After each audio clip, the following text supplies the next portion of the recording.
Kamu tahu nggak alasan ibu manggil kamu? Tahu, ada rokok di tas saya. Oke, itu sebetulnya rokok yang ada di tas kamu itu punya kamu atau memang ada teman yang nitip atau dari luar atau bagaimana? Punya saya, Bu. Punya Sengaja saya. saya bawa. Oke, nah ibu sih maklum aja ya, karena kamu mungkin masih muda, terus kamu masih belum bisa memilih kan yang mana yang kira-kira baik buat kamu sama yang mana yang sebaiknya tidak kamu lakukan. Nah tapi kira-kira membawa rokok itu melanggar kesepakatan kelas atau tidak? Melanggar, Bu. Melanggar keyakinan kelas yang sudah kita buat ya. Iya. Kira-kira di bagian mana kamu melanggarnya? Melanggar di bagian membawa rokok ke lingkungan sekolah. Oke. Kemudian kalau kamu membawa rokok, sebetulnya kamu tahu nggak manfaat rokok itu apa buat kamu? Ada nggak kira-kira manfaatnya? Nggak ada, Bu. Sebenarnya rokok membahayakan diri sendiri. Oh, membahayakan kamu. Kamu juga tahu ya sebetulnya ya. Nah, kira-kira kedepannya itu bagaimana? Kamu mau seperti apa? Apa kamu tetap akan melanggar keyakinan kelas atau kamu ingin memperbaiki keyakinan kelas yang sudah kita buat? Saya akan memperbaiki keyakinan kelas dan tidak akan membawa rokok lagi. Oke. Kamu tidak akan membawa rokok ke sekolah tapi masih merokok di luar atau bagaimana? Saya akan berhenti merokok di luar. Oke, kenapa kira-kira? Ya, agar bisa hidup sehat dan mengirit uang. Oh, jadi kamu nggak punya uang jajan jadinya ya, Iya. gara-gara rokok ya? Oke, jadi mulai saat ini kamu sudah mau mulai hidup sehat dengan makanan-makanan yang sehat Ya, Bu, saya siap. dan menghindari merokok ya? Iya. Oke, terima kasih. Kamu bisa kembali ke kelas Terima kasih, Bu. ya? Oke. Oke.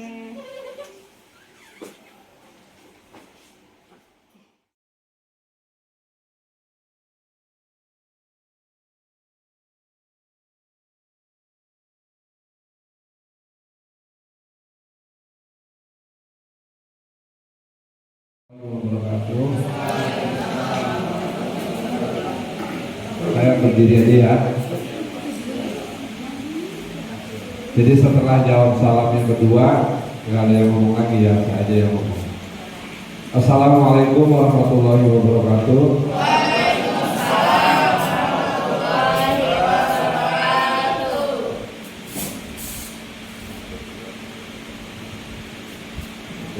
10 detik, tapi nggak ada yang ngomong. Yang mulai. Kayak anak-anak gitu. Bapak Ibu sekalian yang saya hormati, Bapak Pengawas Pembina SMA 1 Jabiran, Bapak Sulki Suwardi MPD, Bapak dan Ibu semua yang saya hormati, syukur alhamdulillah kita panjatkan dari Allah Subhanahu wa taala karena di siang ini kita akan memulai kegiatan in-house training yang arahnya adalah melaksanakan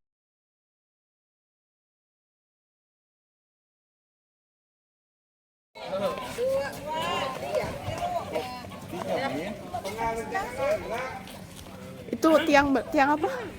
Basket. Ibu-ibu, dua langkah ke depan, jalan.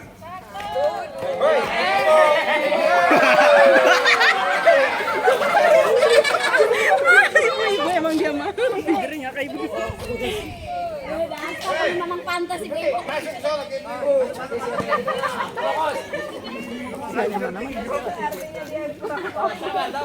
Oke, setelah ini istirahat di tempat, gerak. Bapak Ibu, ingat-ingat tahun lahirnya. Nanti baris berdasarkan tahun lahir yang paling lama apa?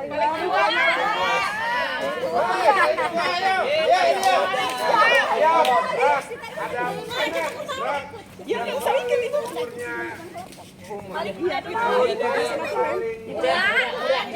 depan.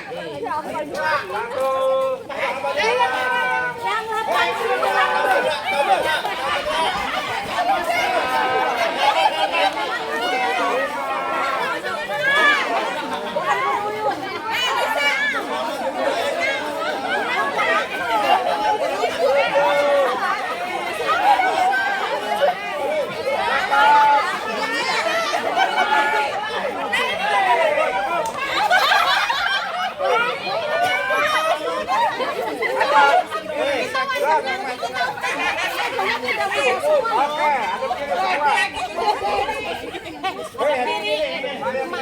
Yang ini nanti dapat sanksi suruh ke depan. Mulai sebutkan dari ibu-ibu dulu.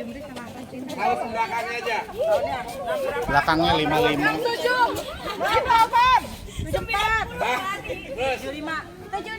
82.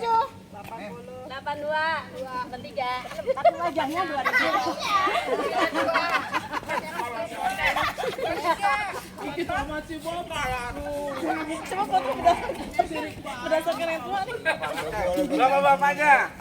Yang keras suaranya, tahun belakangnya aja. 18. Belakang doang. Ayo 18. 65. 68. 70. 8. 80. 80. Hei.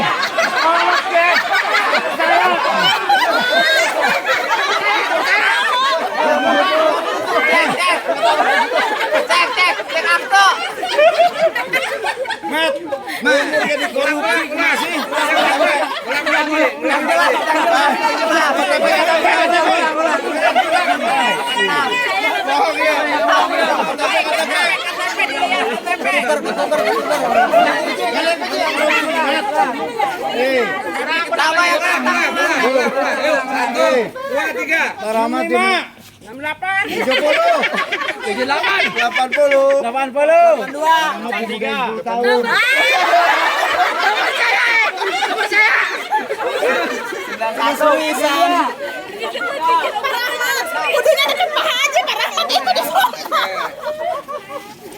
Ini pembohongan.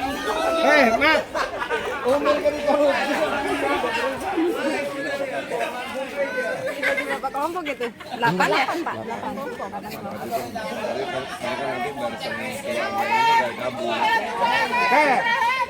Selanjutnya yang 1 sampai 8. 1 sampai 8 kalau yang nanti lupa dari 8 ke 9 ke depan. Dari itu dulu lagi. Dari ini dulu ya. Butuh masa ikutan nih. Aku kita lupa. 3, 4, 5, 6, 8, 1, 2, 3, 4, Betul Pak Agus. Iya. 2. Bapak-bapaknya dari 6 ya sampai 6 ke 8 1 lagi. Satu aja deh, satu. Dari 1 aja. 1 aja. Ulang, 1. 1. 3. 6. 8. 1, 2, 3, 4.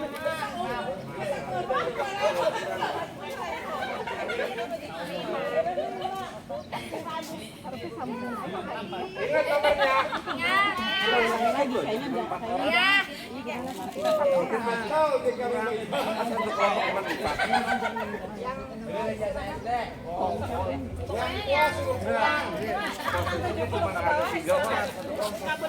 Iya.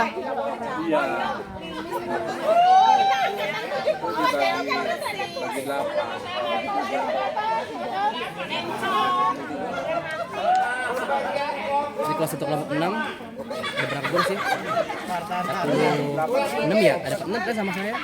Enggak tahu. Panitianya berapa? 30.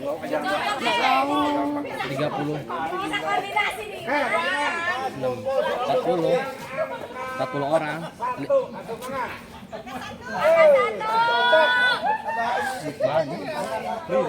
Angka 1.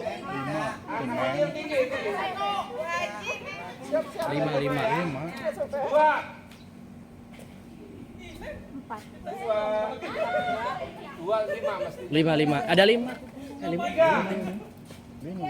Sama Bu Emi tadi 2. Bu Emi 2 kan? Tahan. Pas. 7 baru 3 deh. 4. Iya. 7 8. Iya 2 kelompok ada 4. 4.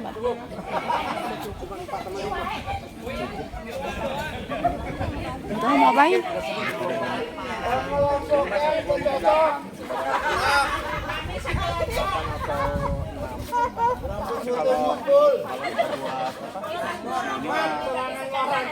Efektifnya banyak.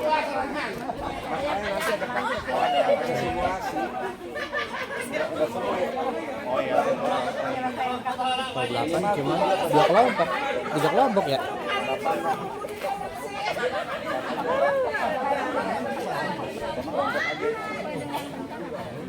Empat kelompok.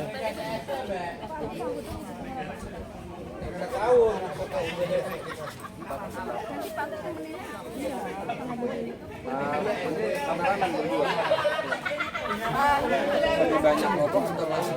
Iya. Bagus mungkin siapa yang kelompok sama Pak Agus. Maju sih. Dia 4 aja ya. Ayo, kelompok ini baru kelompok. Berdasarkan katanya, untuk yang ulang. Asik. Karena Ya tuh kehalangin gini sini nih geseran. Nah, sip. 1 sampai 4 tapi cepat. Kalau tadi kan Sabar Bu Haji. Oh, katanya cepat, Pak. usul ya. Sama Pak dari bawah. Dari sini kami sekelompok. Kelompoknya jemboy sih urusan. Dari sana kalau nggak lanjut. Kalau nggak ngelanjut aja. Ini hitungnya lanjut, jangan dari 1 lagi. Hitungnya melanjut Bapak dari sana.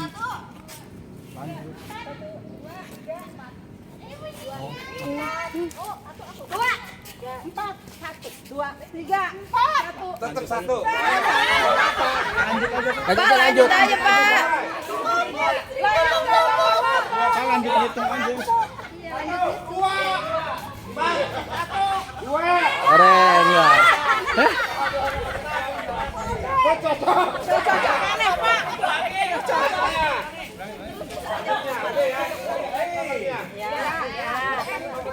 Nomor 1. Oh, Irhas nih doang. Has Irhas. Irhas. Irhas.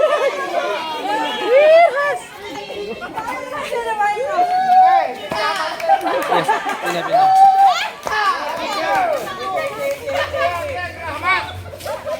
Nomor 4.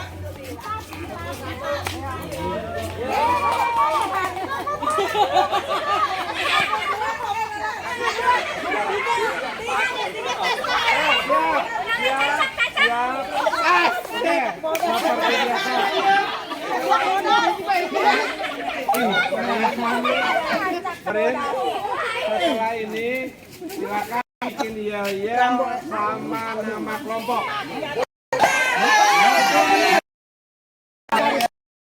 Dari tempat. Ini dia pilih. Semangat kakak.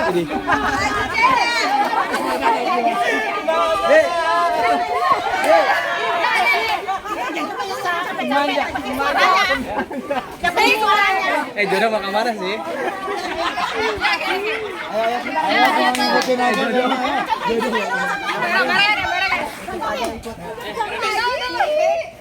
Semangat Kak.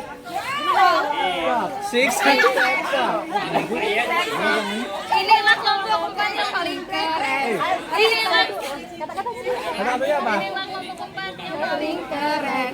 Inilah kelompok empat yang paling keren. 25. Korgi. Six sexor. Inilah kelompok empat yang paling keren. Gini aja kali. Coba satu orang dulu. Coba tangannya gampang.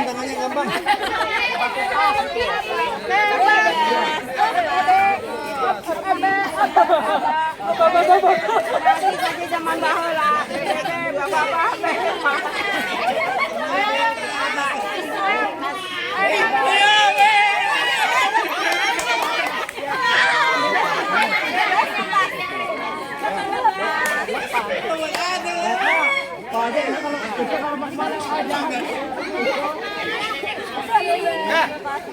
Ikut.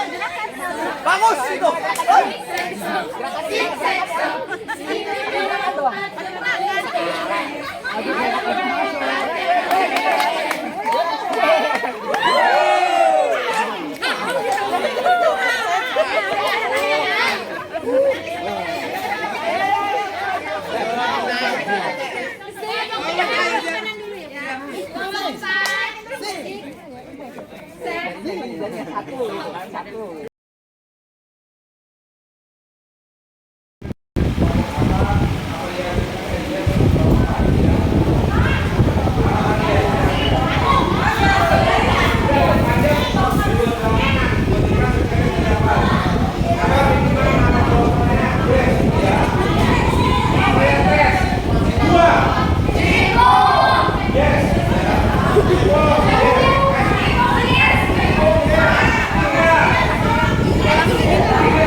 Sangat luar biasa sekali semangatnya Bapak Ibu ya di akhir tenaga kita hari ini.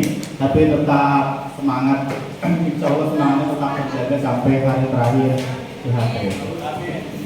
Berikutnya ada materi yang akan disampaikan oleh Ibu Ina Priyanti SSI. Kepada Ibu Ina dipersilakan.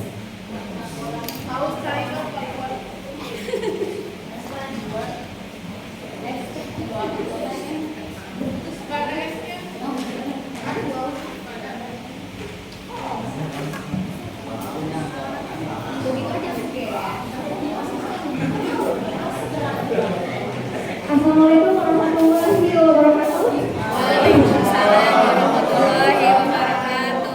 Masih terus ya Bapak Ibu ya. Tapi sudah semangat ya, anggap aja ice breaking gitu ya. Dan itu ice breaking. Nah kemudian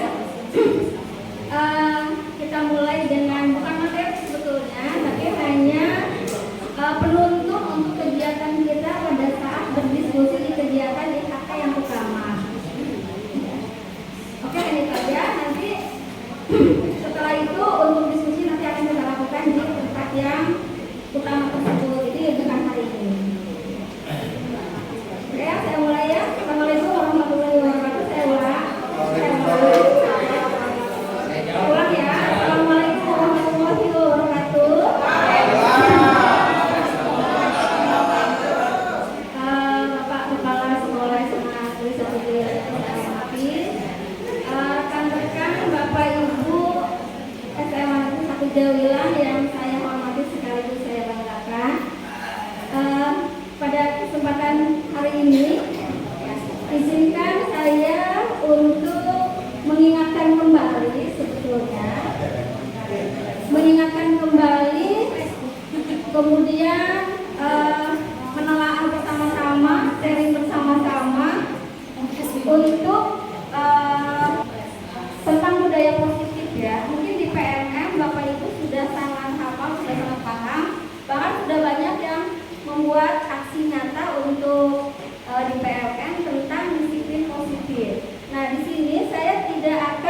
Oke, sambil di-refresh, sambil kipas-kipas, boleh saya jawabannya.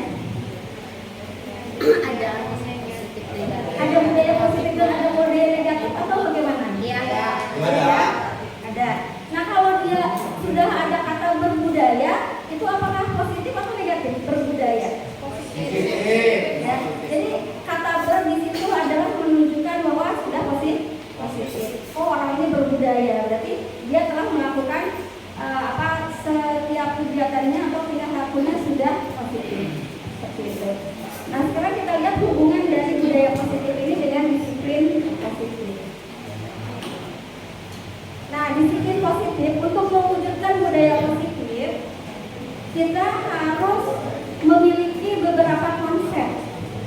Jadi ya, konsep apa yang harus kita terapkan untuk agar kita bisa melakukan budaya positif?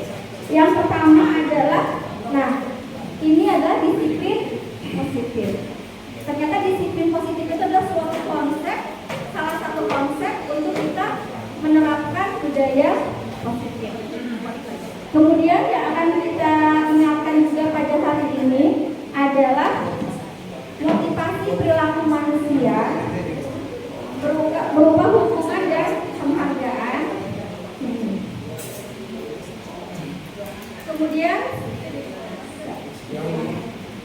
Kemudian posisi kontrol, mungkin Bapak Ibu sudah paham dengan posisi kontrol yang ada 5 posisi kontrol. Kemudian kita juga akan mengingat kembali tentang keyakinan kelas atau keyakinan sekolah. Dan yang terakhir adalah kita akan membahas penanganan masalah-masalah yang terjadi pada siswa, yaitu dengan menggunakan ketiga restitusi. Tapi sebelum masuk ke disiplin positif, kita harus ingat dulu bahwa manusia itu memiliki kebutuhan dasar yang utama, ya. Ada 5 kebutuhan dasar manusia. Nah, ini saya akan tampilkan kelimanya, kemudian kita akan membahas satu kasus, ya. Kita akan berdiskusi langsung. Yang pertama adalah kebutuhan untuk bertahan hidup atau survive. Di sini termasuk di dalamnya kebutuhan fisiologi berupa makan minum, sandang, pangan, papan, ada di sini. Kemudian kebutuhan psikologinya ada merasa aman, ya. Perasaan aman ada di kebutuhan utama untuk bertahan hidup. Kemudian kebutuhan yang kedua 3 dan 4 sampai 5 itu adalah kebutuhan psikologis, yaitu adanya kasih sayang dan rasa ingin diterima. Kemudian penguasaan, power, ada juga kebebasan, freedom, dan yang terakhir adalah kebutuhan dasar untuk mendapatkan kesenangan atau fun. Oke, Bapak Ibu, di sini ada satu kasus yang silakan Bapak Ibu jika ada yang ingin mengemukakan pendapatnya. Di kasus ini sebetulnya si anak sedang membutuhkan apa, ya? Oke, ini adalah kasusnya. Nah, oke, saya bacakan. Kasus Mila, ya. Oke. Ini adalah kasus Doni, Bapak Ibu. Ibu Ambar, guru wali kelas 2A di SD Pelita Hati, sedang bingung menghadapi ulah salah satu murid di kelasnya, yaitu Doni. Beberapa anak di kelas 2A telah datang padanya dan mengeluhkan Doni yang seringkali meminta bekal makan siang mereka dengan paksa. Kasihan banget ya Doni, ya. Kemudian, jika Anda menghadapi situasi seperti Ibu Ambar, apa yang akan Anda lakukan? Kemudian menurut Anda, kira-kira apa alasan Doni melakukan hal itu? Nah, ini berhubungan dengan 5 kebutuhan dasar siswa. Kenapa kita harus tahu dulu 5 kebutuhan dasar siswa? Karena untuk menangani kasus-kasus siswa, kita harus berbicara dulu dengan siswa sebetulnya dia melakukan itu tuh apa alasannya, ya kan? Apakah dia memang Doni itu lapar atau apa? Nah, ini silakan Bapak dan Ibu yang menjawab. Mungkin ada beberapa yang akan menjawab beserta alasannya, ya. Silakan untuk 5 kebutuhan dasar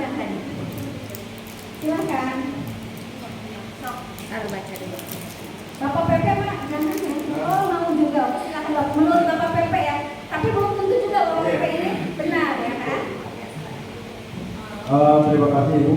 Ini 5 kasus tadi yang mohon maaf ini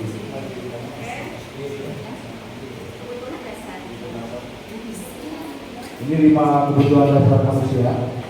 Di sini yang saya perhatikan dari kasus Doni, saya menyimpulkan Doni itu ada di posisi kesenangan. Karena dengan dia melakukan paksa mengambil makanan temennya, ini kesenangan tersendiri untuk Doni tersebut. Jadi yang saya dari 5 kebutuhan dasar ini dari kasus Doni, saya menyimpulkan Doni untuk memberi kebutuhan kesenangan diri sendiri. Terima kasih.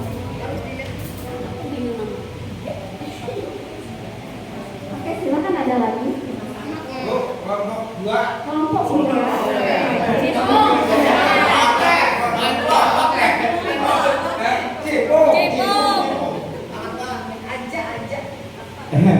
Dari kelompok 2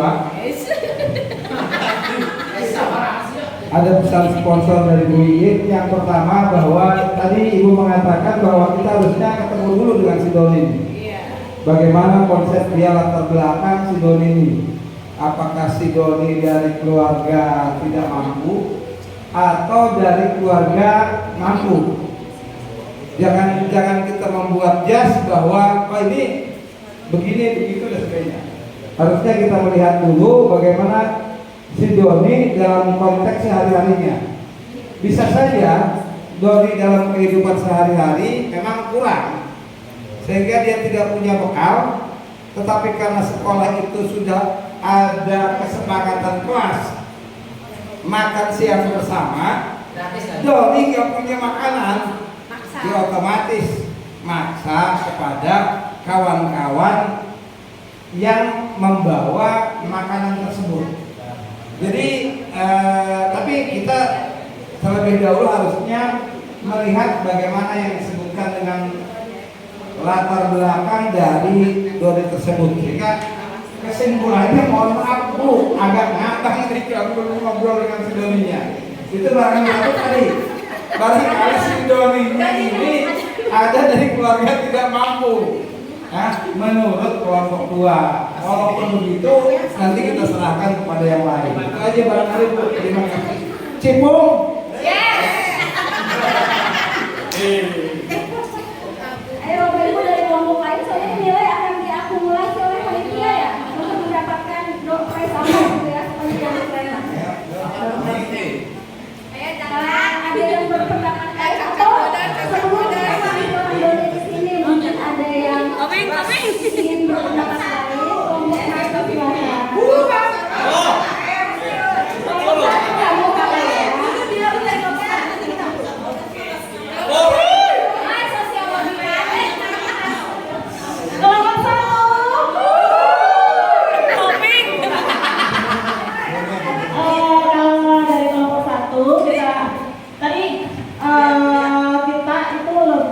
cenderung Doni itu ke penguasaan, power. Karena kalaupun jadi dia itu ingin menunjukkan aku loh yang berkuasa. Jadi mengambil bekal temennya, aku berani nih loh ambil bekal temanku, nggak ada yang berani lawan gitu. Jadi dari kelompok 1 itu kita kebutuhan dasar manusia dan itu adalah power atau penguasaan. Terima kasih. Oke, Bapak Ibu jawabannya bagus-bagus semua ya. Ini ada satu lagi dari pasangan silakan.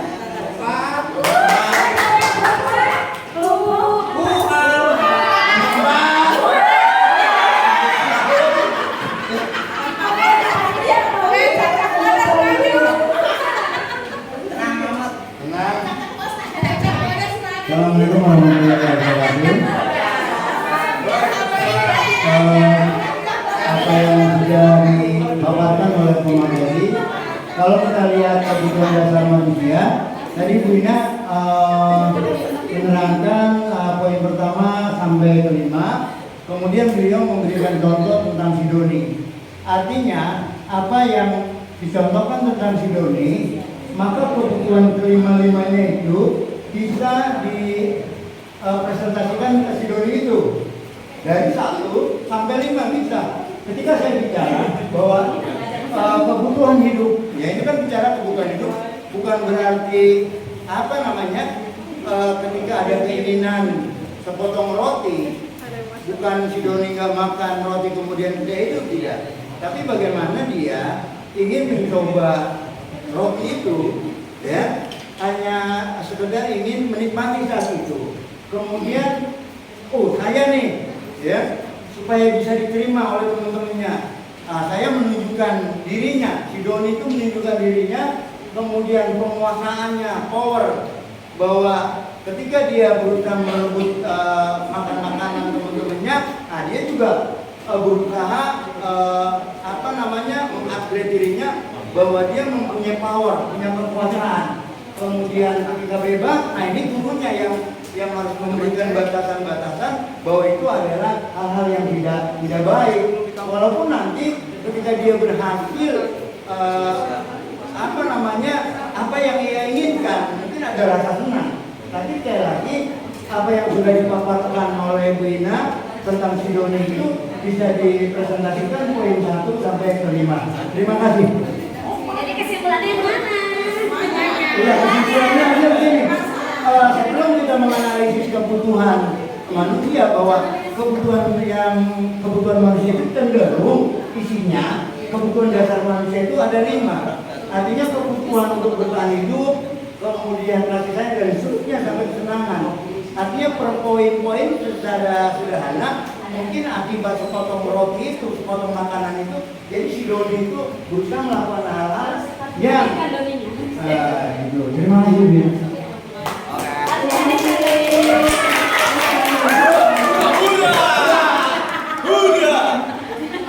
Oke, semua jawaban tidak ada yang salah, Bapak Ibu. Oke, sekarang saya anggap Doninya ada di depan saya.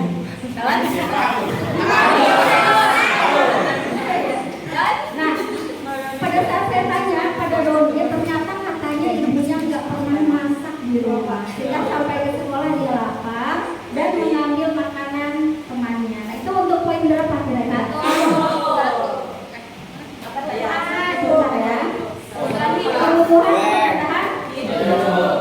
Pada saat Doni mengambil makanan hanya iseng, kemudian dia dilaporkan ke gurunya. Nanti temannya melaporkan gurunya, Pak Doni nakal atau Bu Doni nakal. Nanti gurunya mendekati Doni dan menanya pada Doni, kenapa begitu, ya kan? Nah itu yang berapa? 2. Cari perhati. Nah pada saat Doni ditanya kenapa kamu melakukan itu, kemudian dia merasa senang kalau dia mengambil makanan temannya, kemudian ketakutan nangis dan lain sebagainya karena takut sama Doni. Maka dia posisi nomor 5. Power. Jadi dia senang karena teman-temannya takut sama dia semuanya, ya pada saat makanannya diambil. Kemudian pada saat dia ibunya di rumah yang ternyata masaknya itu lagi, dia pengen mencoba seluruh masakan temannya yang selalu berbeda-beda. Dia pengen makan jengkol, mungkin dia pengen makan nugget, pengen makan pete, jadi dia ngambilin makanan di kotak makan benar-benarnya. Berarti posisi seperti apa itu? Bebas. Bebas? Kemudian pada saat Doni, kenapa kamu melakukan itu? Dia senang. Jadi pada saat dia ngambil punya temannya makanannya, temannya nangis, marah dan lain sebagainya, menurut dia itu lucu banget wajahnya, ya kan? Oh kayak dibukipan banget itu wajahnya. Jadi dia gemes, dia senang, ya. Oleh karena itu, satu kesimpulan Bapak Ibu. Jadi jika kita menghadapi masalah dengan siswa, sebaiknya kita tidak langsung menjudge. Tapi kita harus tanyakan dulu apa penyebabnya dia melakukan hal ini dulu. Jadi ini semua jawaban betul kata Pak Slamet dan yang lainnya tadi, bahwa semua kebutuhan dasar ini bisa saja ya diperlukan. Atau salah satu Dilanjut Bapak Ibu. Kasus Doni sudah selesai. Kemudian kita lanjut ke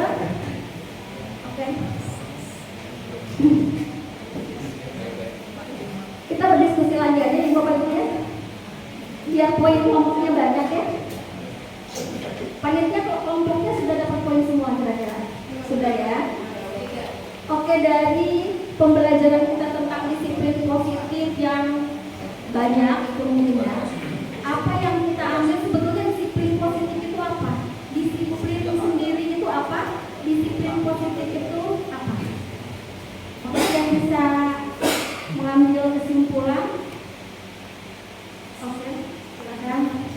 Dari kelompok mana? Dari kelompok Cipong. Disiplin positif ya? Jadi disiplin positif itu disiplin yang hadir dalam diri sendiri tanpa adanya paksaan dan juga tanpa adanya hadiah.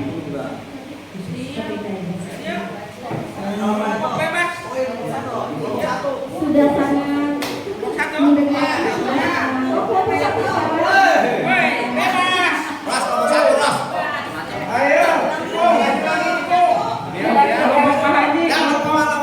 Satu bebas ya. Kalau kita sudah terkata tadi dari narasumber, disiplin itu apa, positif itu apa? Saya kira disiplin itu ya keteraturan apa yang telah digariskan ya. Misalnya waktu ya keteraturan waktu. Sedangkan positif itu hal-hal yang baik. Nah, positif. Jadi hal-hal yang baik. Di sini kalau kita satukan ini ringkas saja. Yang dimaksud dengan disiplin positif itu keteraturan ke hal-hal yang baik. Saya kira itu saja. Ringkas padat. Kelompok satu. Terima kasih. Kalau yang berbicara sudah guru bahasa Indonesia, kita kayaknya nggak bisa ngomong apa-apa. Enggak begitu. Gitu juga ya. Oke, nanti di sini saya buat satu kata kunci yang sebetulnya mewakili apa itu disiplin positif. Karena kita membaca, lihat video dan lain sebagainya, tek-tek bengek banyak banget gitu, kita jadi pusing sebetulnya disiplin positif itu apa sih? Kita hanya punya kata kunci dua kata aja untuk menunjukkan bahwa sepertinya apa disiplin positif itu sebenarnya apa? Atau ada lagi yang mau berpendapat? Silakan. Mas Rahmat, ya poinnya paling baik adalah Mas Rahmat mau berpendapat, silakan. Karena kita harus diskusi.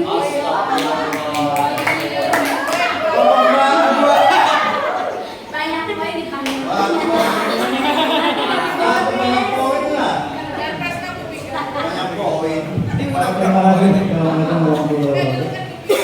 Disiplin positif menurut kami adalah bagaimana cara atau sistem memperdayakan siswa kepada hal-hal yang baik secara mandiri.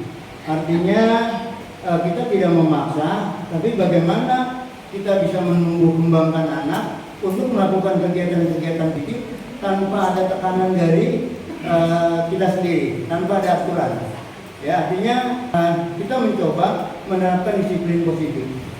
Kita membuat aturan dan anak mengikuti itu. Makanya kita selalu membuat aturan, anak mengikuti. Artinya kita berusaha menerapkan pada anak untuk melakukan hal-hal yang baik tanpa ada tekanan. Kalau memang nanti anak melanggar, nah itu baru artinya. Tapi sebelumnya kita biarkan masuk sekolah jam 7.30 paling lambat. Ternyata hampir 90% sebelum belajar datang sekolah. Artinya kita sudah berhasil dalam menerapkan itu. Kalau ada beberapa anak, ya anaknya itu aja, nah ini perlu treatment untuk menyadarkan. Sekali lagi disiplin positif adalah upaya bagaimana kita secara sadar untuk membuat anak secara mandiri untuk melakukan tindakan-tindakan positif. Terima kasih. Terima kasih.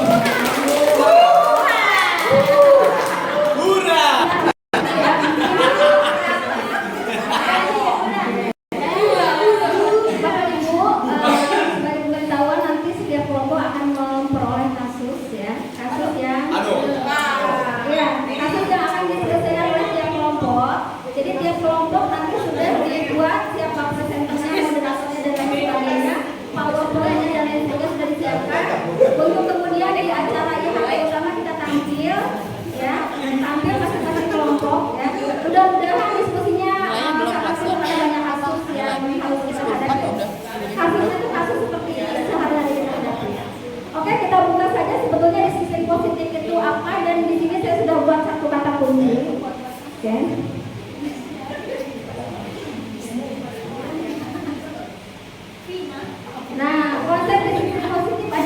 konsep dengan menanamkan motivasi dalam diri murid untuk menjadi orang yang mereka inginkan dan menghargai diri sendiri dengan nilai-nilai yang mereka percaya.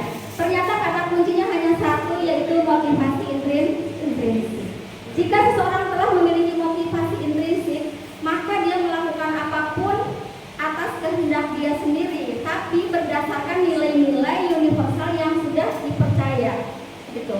Jadi tidak asal. Jika anak-anak menerapkan motivasi intrinsiknya, kenapa ngaco ya, gitu ya? Nah, itu tugas dari kita sebagai guru untuk menuntun seperti itu. Jadi apa itu disiplin positif? Kita langsung image adalah motivasi dari dalam. Dengan munculnya motivasi dari dalam, maka siswa atau murid itu memiliki kemerdekaan sendiri. Karena dia sudah paham banget ya apa yang harus dia lakukan. Oleh karena itu dia melakukannya ya karena kesadaran dia sendiri dengan nilai-nilai universal yang sudah dipercaya. Seperti itu. Jadi kata kunci disiplin positif, kita tidak usah mikir terlalu banyak banget, itu adalah motivasi intrinsik sebetulnya. Lanjut ya Bapak Ibu. Nah, sebetulnya jika motivasi intrinsik belum muncul, apa sih motivasi perilaku manusia itu? Nah, biasanya manusia itu berperilaku karena untuk menghindari ketidaknyamanan, apa? Takut dihukum. Nah, itu adalah motivasi ekstrim. Kemudian yang kedua, untuk mendapat imbalan atau penghargaan, dan itu masih masuk motivasi ekstrim. Kemudian yang terakhir adalah untuk menjadi orang yang mereka inginkan dan menghargai diri sendiri dengan nilai-nilai yang mereka percaya. Itu memang karena motivasinya sudah ada dari dalam. Berarti mereka sudah memiliki disiplin seperti itu. Nah, sekarang posisi kontrol ini yang akan nanti kita banyak diskusikan, Bapak-bapak Ibu. Ini yang paling asik banget ya. Nah, ada penghukum. Nah, ini anak-anak, kok anak-anak yang lupa ya ibu, bapak-bapak. Kelihatan kan dari wajahnya takut banget ya. Kemudian kita yang keduanya adalah pembuat rasa bersalah. Seperti itu, saya.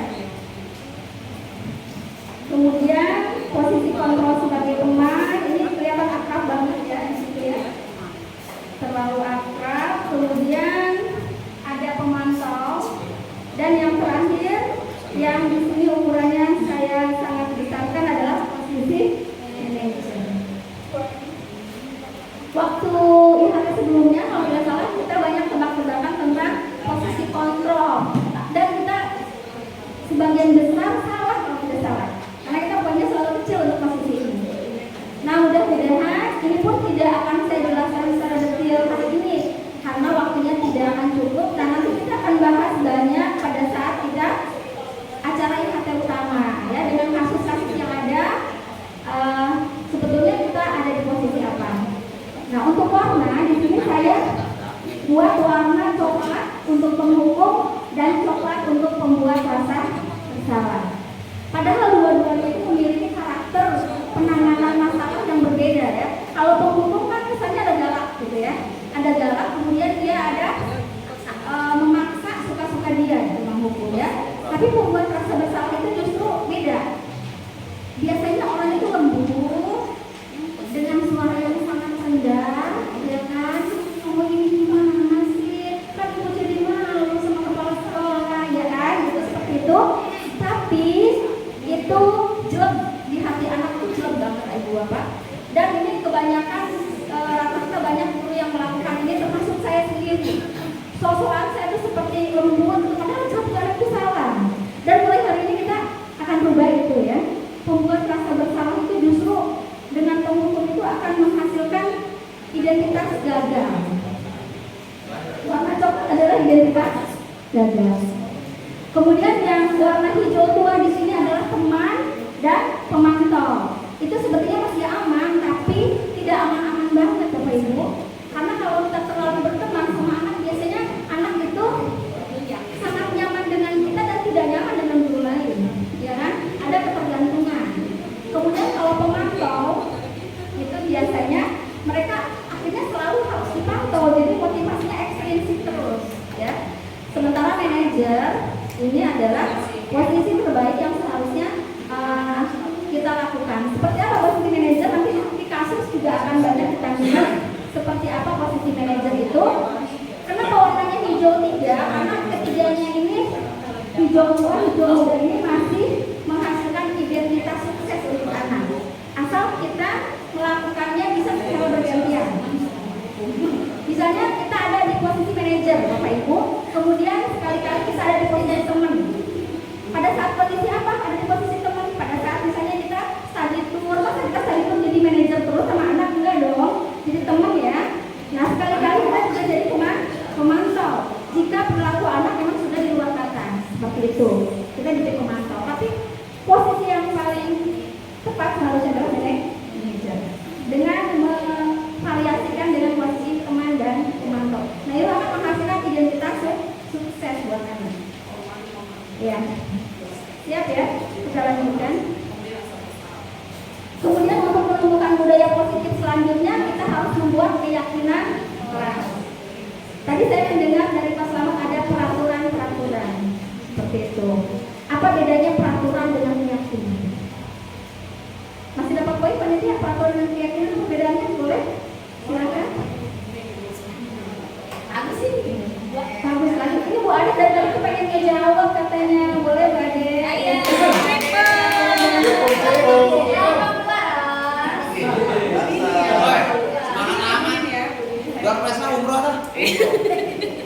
Jadi kalau menurut saya, kalau keyakinan kelas, jadi si anak ini saling menyepakati apa yang mereka yakini gitu. Tapi kalau misalnya peraturan itu kayak hanya gurunya memaksa gitu. Jadi kalau keyakinan sama-sama disepakati antara guru dan siswa. Sepakatan bersama. Kelompok berapa ya? Dua.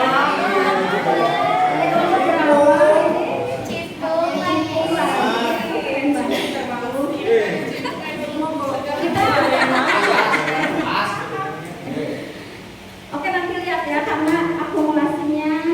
Nah, kita lihat keyakinan kelas itu nilai-nilai keselamatan dan kesehatan. Keselamatan dan kesehatan, karena dengan keyakinan ini kita akan membuat diri kita selamat, sehat, ya kan? Menekankan pada keyakinan seseorang akan lebih memotivasi dibanding serangkaian peraturan tertulis yang tanpa makna. Bapak Ibu, ya misalnya kalau naik motor harus pakai, ya udah tahu sih. Tapi dalam hatinya tenang naon, nggak pakai helm juga, berarti bukan keyakinan diri atau keyakinan bersama ya di kelas. Nah, apa landasannya? Walaupun keyakinan diri itu dibuat di dalam kelas, tapi kita harus melihat nilai-nilai kebaikan yang universal dan dibuat sesingkat mungkin, tapi dipahami oleh siswa. Jadi kita mulai sekarang kita membuat keyakinan kelas. Jadi kita mudah untuk membuat khusus ya, karena nggak boleh ya. Untuk menangani masalah siswa melakukan restitusi kita mudah. Jika sudah ada keyakinan kelas. Kamu melanggar keyakinan kelas poin berapa, ya kan? Dan itu ditempel di kelas. Nah ini untuk menumbuhkan budaya positif juga. Kemudian kita melakukan segitiga restitusi. Poin-poin di segitiga restitusi itu tidak jauh dari posisi kontrol guru sebagai manajer, ya kan? Misalnya ada anak yang bermasalah, biasanya kita panggil, kemudian kita melakukan menstabilkan dulu identitas. Kalau anak SD mah gini Bapak Ibu ya, ada anak yang nangis habis merantem, cep dicep-cepin, paham ya? Jadi jiwanya itu emosinya itu diturun, distabilkan identitasnya. Misalnya, aduh kamu kok, misalnya anak itu merokok ya,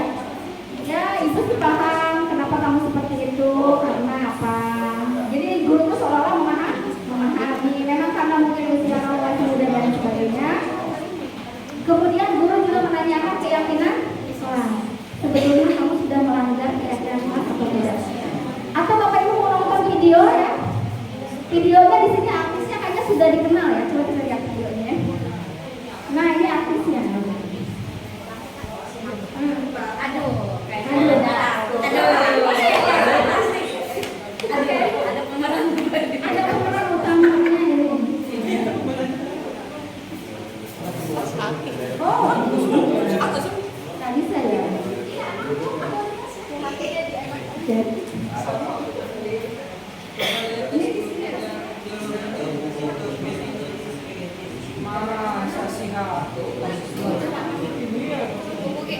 sini saya coba melakukan segitiga restitusi dengan siswa kelas 11 ya. Kelas 10 atau 11? 10 ya.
Kamu tahu nggak asal ibu manggil kamu? Tahu. Ya.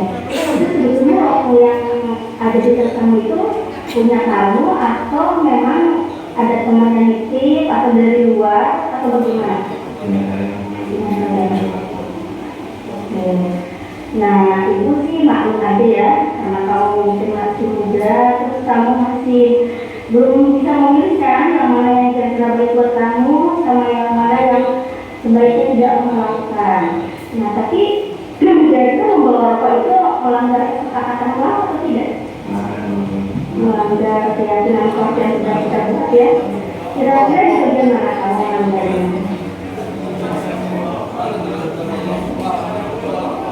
Oke. Nah, kemudian kalau kamu membawa rokok sebetulnya kamu tahu nggak manfaat rokok itu apa buat kamu? Ada nggak kira-kira manfaat? Oh, bahaya kamu baik. Kamu bisa tahu ya sebetulnya ya. Dan kira-kira kedepannya itu bagaimana? Kamu mau seperti apa? Apa kamu tetap akan melanggar keyakinan kelas atau kamu ingin memperbaiki keyakinan kelas yang sudah kita buat? Oke. Kamu tidak akan keluar rokok ke sekolah, tapi masih merokok di luar atau bagaimana? Oke, kenapa? Oh, jadi kamu nggak punya foundation jadi ya, gara-gara rokok ya? Oke, jadi mulai saat ini kamu sudah mau mulai hidup sehat dengan makanan-makanan yang sehat dan menghindari merokok ya? Oke, terima kasih, kamu bisa kembali ke sekolah ya? Oke.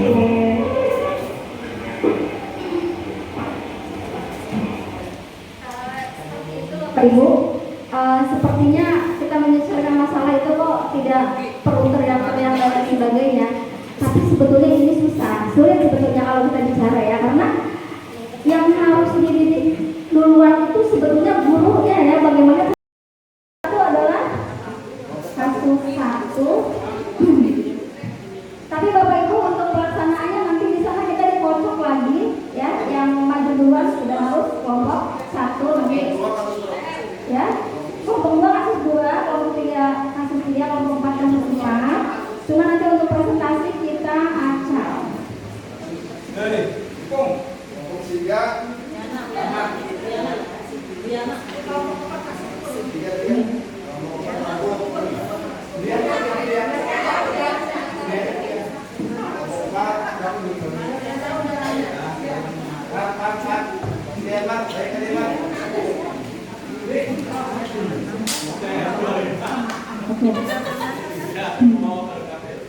Nah, Bapak Ibu untuk teknisnya nanti Bapak Ibu persiapkan di sini karena kita tidak mau healing kita, jalan-jalan kita terganggu dengan tugas yang belum selesai. Sehingga setelah sampai di sana kita langsung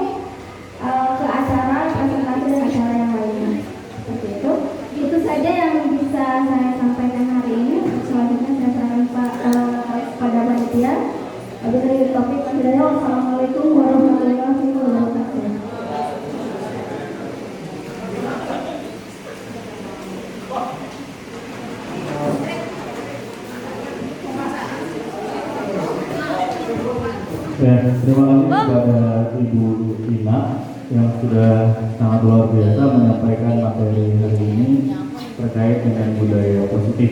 Ya, ini juga berkaitan dengan aktivitas kita sehari-hari sebagai seorang guru. Oke, demikian untuk materi hari ini, Bapak Ibu. Ya, materi berikutnya akan kita lanjutkan besok. Ya, jadi untuk hari ini kita cukupkan. Kurang lebihnya mohon maaf. Assalamualaikum warahmatullahi wabarakatuh.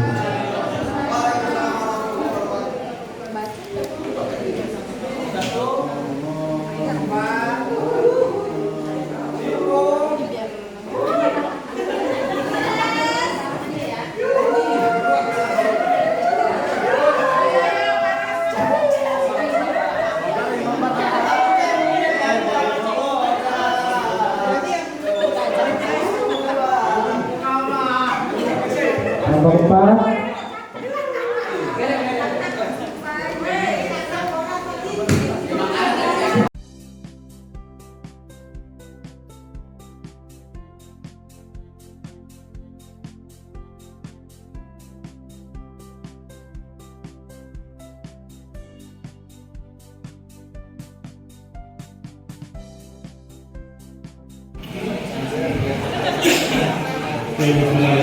Assalamualaikum warahmatullahi wabarakatuh.